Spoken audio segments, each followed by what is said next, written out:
bá yẹ ká mójútó ẹ jẹ́ ká tètè mójútó ẹ jẹ́ tètè fọ̀rọ̀ ètò àwọn ọlọ́pàá létí. No. Ẹ jẹ́ ká mójútó níbi tí ojú làdé yìí.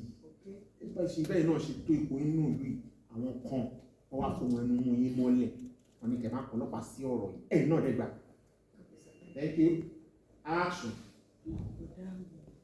Ìsọkúrò wò lè ṣọ̀rọ̀ tó kàn lẹ́yìn ṣùgbọ́n ṣáàkó tó bá yẹ ká mójútó ẹ jẹ́ ká tètè mójútó níbi tí ojú dẹ̀ làdé káwọn kó wọn máa fi ohun ẹnu lásán kó fi máa dè mọ́lẹ̀ lórí gbogbo bẹ́ẹ̀ ṣe jẹ́ gbajúmọ̀ láàrin ìlú. Nǹkan tó yẹ ká tètè ọlọ́pàá sí gbọ́dọ̀ tètè jí kiri sọ́dọ̀ tó wà lẹ́yìn. Bó ṣe kí ni? Ọlọ́pàá kí Ẹ wo ìṣòro kan. Ẹ méjì kan fi tọ́lọ́pàá létí o. Bá ṣe rán tó yìí, ẹ jẹ́ ká rán tó.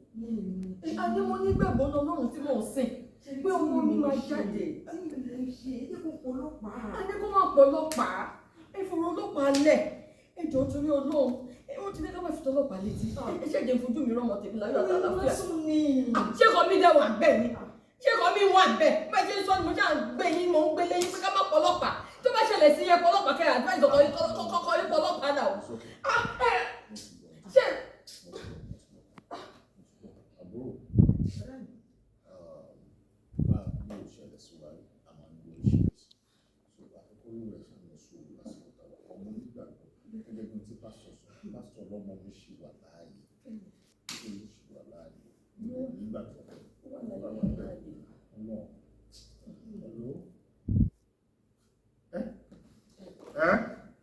mo ń gbọ́.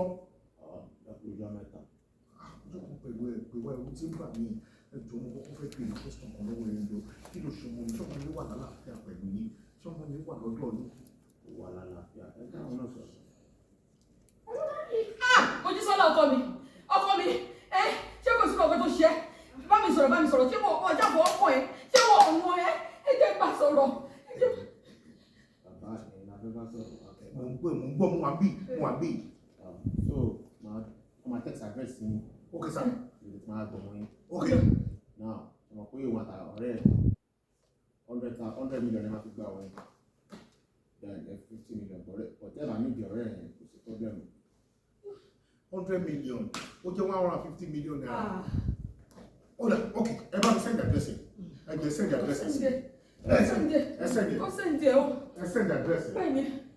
Ẹ bá ti pe ọlọ́pàá ẹni kan gbé kó sí dání. Àmì ò lè ní kẹ́ rárá àmì ò kọ́ ọlọ́pàá mo ti gbọ́ ẹ send address ẹ ló sàn mo fẹ́ béèrè mo fẹ́. Ṣé ń gbọ́ sí i? Ṣé ẹ ti gbọ́ nǹkan tó sọ? Wọ́n ní wọ́n gbé kó sí dání.